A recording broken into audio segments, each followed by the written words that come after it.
Rodrigo tá fora da Copa. Como é que o Brasil vai se portar a partir de agora com essa notícia? Você acompanha aqui hoje no Radar das Seleções, eu sou o Meca e meu parceiro Rick. Então, com essa bomba agora do Rodrigo fora da Copa, né? E outras lesões que podem surgir e que estão surgindo, vamos ver as soluções, as alternativas que temos para o time, né?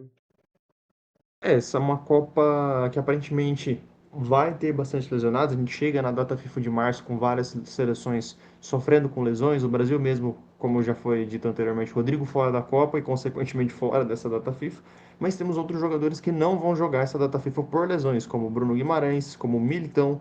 Esses são nomes certos. Wanderson e Caio Henrique se lesionaram essa semana, também estão fora. E a possibilidade do Estevão, que tem uma lesão muscular na coxa e não se sabe com precisão a data de retorno, se ele vai estar apto ou não. E outras seleções do mundo, a própria seleção francesa vai enfrentar o Brasil nessa data FIFA sem Koundé e sem Mbappé. A seleção croata, que também vai enfrentar o Brasil, não vai ter o Gvardiol, por exemplo. Então, são jogadores importantes que estão lesionados, que podem chegar lá na data FIFA para a Copa do Mundo e não estarem aptos fisicamente. E como tá muito próximo, né? Tá funilando, tem essa última data FIFA tirando aquela que já é ritmo de Copa, né? Então qualquer lesão assusta a gente fica preocupado, né? Porque são jogadores que nem o Rodrigo, um jogador importante, que fez todo o ciclo da seleção, e aí você sabe que o cara não vai jogar uma Copa, muda todo o jeito do Brasil jogar, talvez, né? Talvez tenha que fazer mudanças, talvez o Ancelotti tenha que pensar num cara com uma mesma característica, tentar achar esse substituto, né? Então, assim, fica muito complicado essas lesões. A questão do Estevam também assusta, né? Porque a gente não tem uma notícia dele, parece estar num limbo ali preso, né? A gente não sabe muito quando ele volta. Então também é um ponto aí para se ficar preocupado, né? Bom, essa é uma temporada que já tinha esse medo muito por conta do acúmulo de jogos que esses atletas vêm enfrentando, né? Poucas férias, aumento do número de jogos nos campeonatos, como na Champions, na própria Copa do Mundo vão ter 8 jogos. Isso está fazendo um desgaste maior nos atletas, né? Com pouco tempo de recuperação entre um jogo e outro, pouco tempo de descanso. Isso tem ocasionado bastante lesões, né? Inclusive um aumento bem significativo de lesões LCA que a gente viu nos últimos anos. Os jogos estão como um encavalou, né? Aumento da Champions, aumento da Copa do Mundo numa mesma temporada.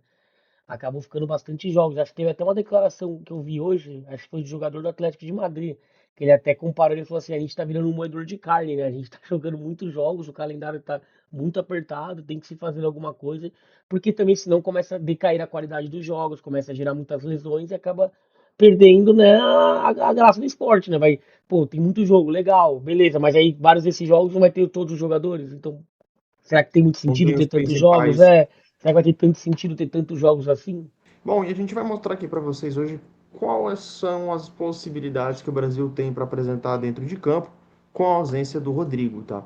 Bom, a gente apresentou uns vídeos atrás um possível time da seleção brasileira, uma ideia de titularidade para o Ancelotti. A única dúvida que realmente eu e não sei se o Rick também tinha eram as pontas, né? Acredito que a ideia inicial do Ancelotti era Rafinha pela direita e o Rodrigo pela esquerda. Mas com as lesões, a lesão do Rafinha, no caso, o Rodrigo foi mantido na esquerda e o Estevão entrou, só que o Estevão entrou muito bem e pediu passagem. Então, com o retorno de Rafinha, ficava a dúvida, quem que ele tiraria? Né? Ele tiraria o Estevão, que dentro de uma hierarquia inicial ele estava como substituto imediato, ou ele tiraria o Rodrigo, porque o Estevão pediu passagem, era o melhor jogador na era Ancelotti até então, e traria o Rafinha aqui. Então ficava essa dúvida. Com a ausência do Rodrigo, se torna essa possibilidade do Rafinha pela esquerda e o Estevão pela direita, né? Realmente se torna essa questão, né? Mas eu acho que ele vai seguir isso mesmo, né? Porque o Estevam pediu passagem, né? Ele jogou muito bem nas partidas na seleção. O Rafinha foi mantido na direita, é direita, né? Mas né, É no caso, ele era direita, ele não jogou na pelo posição lado de origem, esquerdo com o Ancelotti ainda, ele não sim, jogou por esse lado aqui. ele foi jogar no lado oposto, né? Então eu acredito que se fosse manter, ele manteria esses dois, né? Essas questões na ponta, né? Do Estevam e do Rafinha, né? A questão é justamente você trazer o Rafinha aqui, que eu acho que é a possibilidade mais provável é você vai mudar totalmente a dinâmica, porque o Rodrigo, ele é um jogador totalmente diferente em questão de características. Ele é um jogador extremamente associativo e um cara que mudava muito a posição com o Vini. Muita gente pode ver, principalmente naquele jogo contra a Coreia do Sul, essa inversão, essa troca de posição que o Rodrigo vinha mais centralizado, o Vini abria. o Rodrigo baixava, o Vini abria, o Rodrigo vinha de fora para dentro, nessa questão de flutuação entre linhas, muitas vezes, enquanto o Matheus Cunha baixava. Então o Rodrigo ele participava, ele tinha essa interação, ele é um jogador mais associativo. Situação que o Rafinha não é tanto. Você coloca o Rafinha aqui pela esquerda, ele é um jogador muito mais de atacar espaço. Ele é um cara de fazer esse tipo de movimento. Geraria, de certa forma, um conflito com o Vini, porque o Vini ele é esse jogador de fazer essa questão, de fazer essa ultrapassagem, atacar as costas da última linha. Então geraria um conflito. O Ancelotti teria que tentar conciliar os três. Por que eu digo os três? Porque o Matheus Cunha, nesse caso, deveria ter uma função muito mais importante, muito mais completa do que ele tem hoje na seleção. Ele é um cara tanto de atacar esse espaço para pisar na área, ser um segundo homem, muitas vezes, ou baixar para ajudar na marcação, ajudar com imposição física, trocar a posição com o Bruno Guimarães, que muitas vezes já aconteceu, mas nesse caso ele poderia cobrir esse lado esquerdo. Ele poderia haver uma inversão de função aqui na seleção brasileira. O Rafinha iniciava pela esquerda, o Matheus Cunha por dentro. Em muitos momentos poderia haver uma troca de posição do Matheus Cunha fechando mais o corredor pela esquerda e o Rafinha fazendo esse movimento de fora para dentro. Quase um movimento em L para atacar espaço. Vinícius Júnior baixaria. Então eu acho que o Ancelotti ele vai ter que encontrar um novo jeito de jogar, principalmente nessa parte ofensiva, e também conciliando um pouco a parte defensiva do Matheus Cunha com o Bruno Guimarães ali. É, então, porque que nem você comentou essa questão do Rafinha ser um jogador mais agudo, né, que igual o Vinícius Júnior, mais agressivo. E se você tem dois jogadores assim, você acaba perdendo, né? Porque se os dois acabar subindo, pode dar um conflito entre eles de posição, né? Eles vão estar ali juntos, e não é que essa questão do Rodrigo de trocar de posição, de então quando um tá ali fazendo o jogo associativo, mais o Rafinha não tem essa, né? Mais agudo, mais do drible. E isso tem que pensar muito bem numa questão de até de buraco que fica ali no, né, no lado esquerdo, né? De repente os dois sobem, você vai acabar sobrecarregando o meio do Matheus Cunha, né? Então vai ter que ter essa forma de jogar para não gerar transições nesses espaços, né? Os adversários vão falar, opa, ali tá com uma sobrecarga ali do Vini e do Rafinha, então vai acabar gerando uma transição ali do adversário que vai sobrecarregar todo o sistema defensivo, né? O adversário vai ter todo esse campo para criar, né? Outra alternativa viável é você deixar mais, manter o Rafinha na direita, gerar uma disputa mais uma vez por vaga entre Rafinha e Estevão e trazer o Gabriel Martinelli para a esquerda. O Ancelotti fez isso nos os primeiros jogos à frente da seleção, lá em junho do ano passado, quando ele não estava convocando o Rodrigo por conta de problemas psicológicos que o Rodrigo estava enfrentando, a escolha foi o Gabriel Martinelli. É um cara que baixa bastante para auxiliar na parte defensiva, mas é um cara também para ajudar e ser um complemento ofensivamente, principalmente por atacar essa profundidade. Né? O primeiro jogo lá que o Brasil enfrentou contra o Paraguai jogava dessa maneira, com o Matheus Cunha, se eu não me engano era o Rafinha aqui, o Estevão no banco, o Gabriel Martinelli e o Vinícius Júnior. Então havia muita troca de posição entre Cunha e Vinícius e o Martinelli mantido aqui pelo corredor da esquerda, enquanto o Rafinha vinha de dentro, de fora para dentro aqui atuando do lado direito. Essa questão do Martinelli é interessante, né? O Martinelli é um jogador que defensivamente pode agregar bem, né? Ele tem essa questão de interceptar passes, né? Ele é um jogador que tem essa leitura um pouco defensiva, né? Que ajuda, né? Nas transições. Ele também tem um certo vigor físico ali para transicionar, ser versátil, né? Entre subir e descer, né? Fazer essa questão do pressing, né? Então acho que pode ser um jogador muito importante nisso, né? Então pode ter um ganho bom com ele também aí, uma alternativa boa, né? Uma outra alternativa seria justamente o Estevão ainda gerar essa disputa com o Rafinha, baixar o Vini para a esquerda e centralizar algum outro jogador, por exemplo, o Hendrick, mas aí justamente conseguiria conciliar dois jogadores que possuem a mesma função tática Seria aquele mesmo de problema, né? Daria aquele mesmo problema de antes, né? De ter que gerir então, isso. de justamente atacar espaço, jogadores de explosão. O Hendrick nessa temporada tá jogando do lado direito, né? Extremo direito, caindo para dentro. Nesse caso funcionaria, aí poderia ter o João Pedro, muitas vezes trocando posição com o Matheus Cunha, baixando para armar, o Cunha pisando na área e vice-versa. Seria uma alternativa e ainda mais de um jogador que está em uma excelente fase. É um jogador que tá na fase iluminada, né? Ele vem fazendo muitos gols, né? Então, assim, você ganha uma característica importante com ele, com o jogador definidor, né? E aí você pode ter o Vinícius Júnior ali mais na ponta para ser um jogador agudo. Não precisa ser aquela ponta tão pé na linha, né? Mas pode ser aquela ponta mais ali pro meio, né? Mas que pode ser também um jogador que Mais ajude aqui, né? bastante, um pouco mais pra cá, né? Pra também não causar aquela questão de muito drible inefetivo ali no canto que acaba perdendo a bola, né? Então essa questão ali mais pro meio, ele pode ajudar o Matheus Cunha, ele pode ajudar o João Pedro num passe e acaba não ficando muito isolado lá na ponta, né? E tendo que driblar dois, três jogadores que acaba sendo muito difícil, né? Bom, a gente apresentou algumas soluções viáveis que enxergamos para o Rodrigo. Pode ser que o Ancelotti tire alguma outra solução, encontre alguma outra situação, abrindo um pouco mais o Matheus Cunha pelo corredor da esquerda, mantendo o Vini centralizado. Paquetá pode jogar aqui pelo meio, e outras coisas ele pode fazer. Mas a gente apresentou algumas mais prováveis que nós acreditamos, tá? Mas vamos apresentar outras soluções para jogadores que nessa data FIFA não estão. A princípio, para a Copa vão chegar, mas para essa data FIFA não estão. São eles, Militão e Bruno Guimarães do time titular. Para o Militão, a tendência era muito clara. Você tem o Wanderson e você tinha o Wesley. A preferência na nossa visão, né, era o Wanderson do Ancelotti. Porém, mais uma vez, em 5 datas FIFA, o Wanderson mais uma vez fica fora, quarta vez seguida.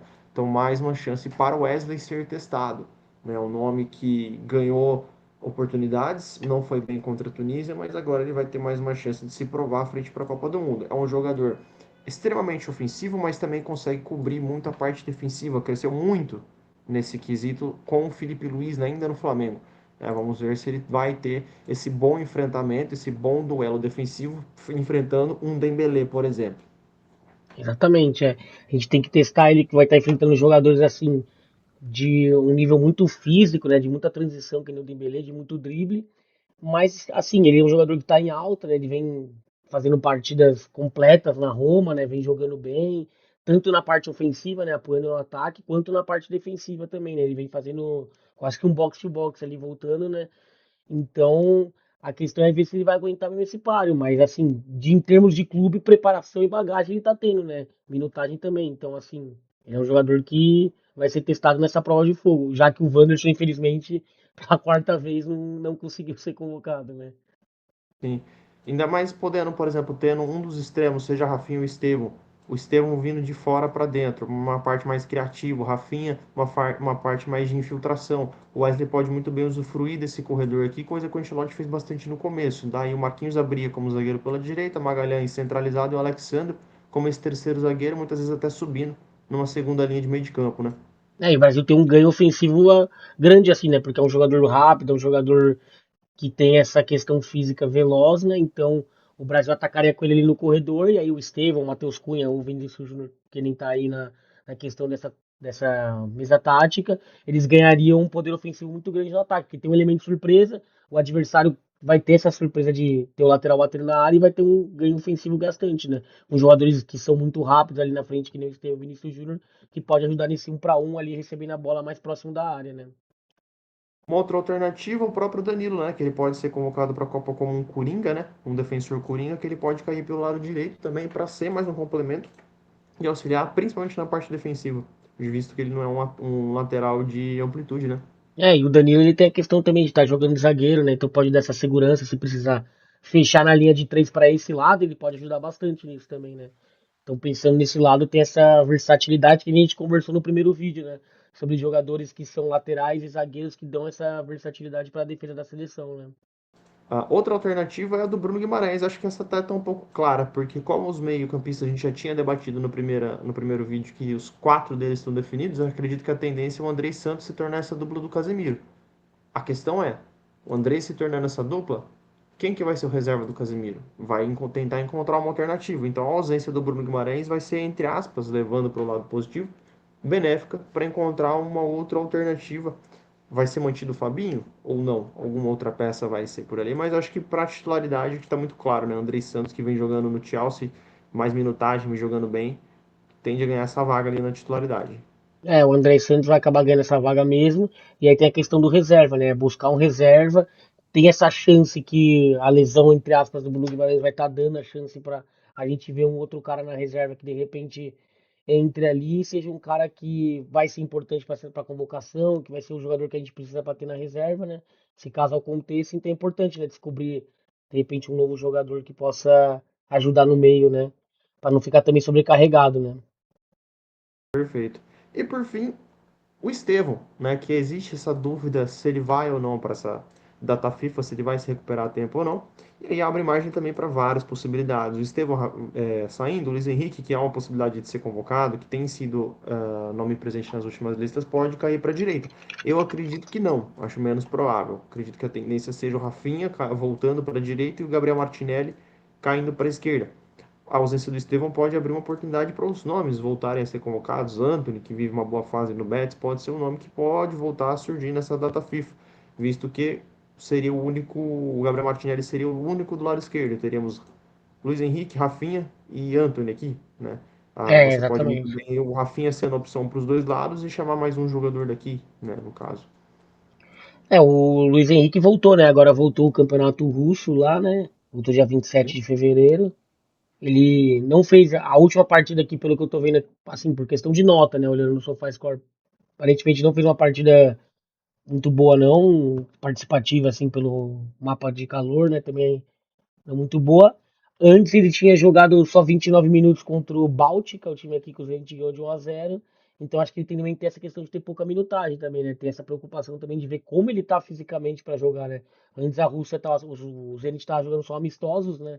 Então tem essa questão de a gente, pô, o cara tá com nível de competição alto, ele vai ser o Luiz Henrique que ele já foi alguma vez, ou desde que ele foi pro Zenit ele não mostrou ainda porque veio, não joga muito, então tem essa questão dessa dúvida, né? Último tópico interessante da gente comentar é a ausência do Rodrigo influencia de alguma forma, aumenta de alguma forma a chance do Neymar ir para a Copa do Mundo? Qual que é a sua opinião?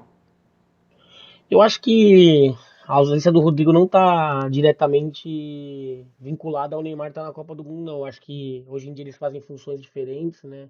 Acredito que o Neymar jogaria mais ali pro meio, né? Nem tanto para a função do Rodrigo, porque questão de ritmo, questão de como ele tá, né? Acho que ele seria mais ali no lugar do Matheus Cunha, talvez, do que do próprio Rodrigo.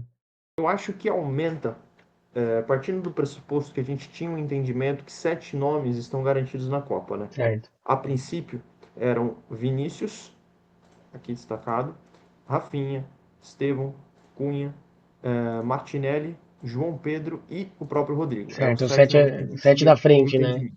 7 à frente. Segundo notícias, principalmente da ESPN, o Ancelotti pensava em levar 2 ou 3 nomes a mais para o ataque, né? Além desses 7, 9 ou 10 nomes no total. Levando em consideração que o próprio Ancelotti disse que ele quer mais um centroavante, ou seja, já tinha uns 8 vagas preenchidas e nenhuma delas seria do Neymar. Teria uma nona vaga para uma briga, que poderia ter o Luiz Henrique, que o Ancelotti nitidamente já estava gostando dele. Você tinha o E João, próprio o Hendrick Hendrick surgindo, ele também. pode. Oi? Não, falei o Hendrick também. O Hendrick, por exemplo, vamos supor, esse outro centroavante que ele quer levar é o Richardson, né? Igual ele falou, ele queria um centroavante. Vamos supor que seja o Richardson. O Hendrick tá bem, pode ser uma nova possibilidade. A ausência do Rodrigo abre mais uma vaga para o ataque, né? Levando em consideração que o Neymar seria esse jogador daqui, um reserva para o Cunha.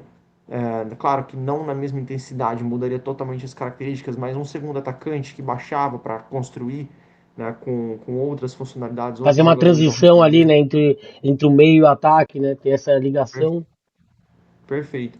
A ausência do Rodrigo acho que influencia até por característica. Eu acho que é o jogador mais próximo dentre todos esses que a gente citou, com algumas coisas que o Rodrigo executa, né? O Rafinha tem bastante características distintas, o Estevão, o Muito Vini também. distintas. O Cunha também já tem uma proximidade com o Rodrigo, mas o Rodrigo, o Cunha não é tão habilidoso, né? No sentido de condução com a bola, vamos falar dessa De maneira. quebrar a linha num corte, num drible, né? Ele é totalmente Perfeito. diferente. Num Ele é contra mais um, né? engessado, assim, no bom sentido do jogador, né? Não é um jogador tão móvel.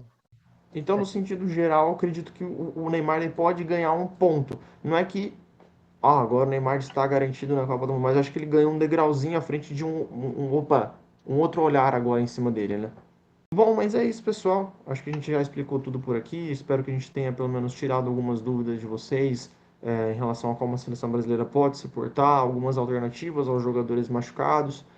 Fica a nossa mensagem também de boa recuperação para todos que estão lesionados, né? Se você tiver mais alguma coisa para acrescentar, comente aí nos comentários. Se você tiver alguma outra opinião em relação a nossa, alguma outra alternativa, pô, eu acho que fazer isso seria melhor. O Ancelotti poderia executar isso com a ausência do Rodrigo, né? Deixe aí nos comentários, deixe sugestões, dicas que a gente pode fazer também para os próximos vídeos. Beleza? Fechou, galera? Valeu. Muito obrigado aí, galera. Curte, compartilha. Tamo junto.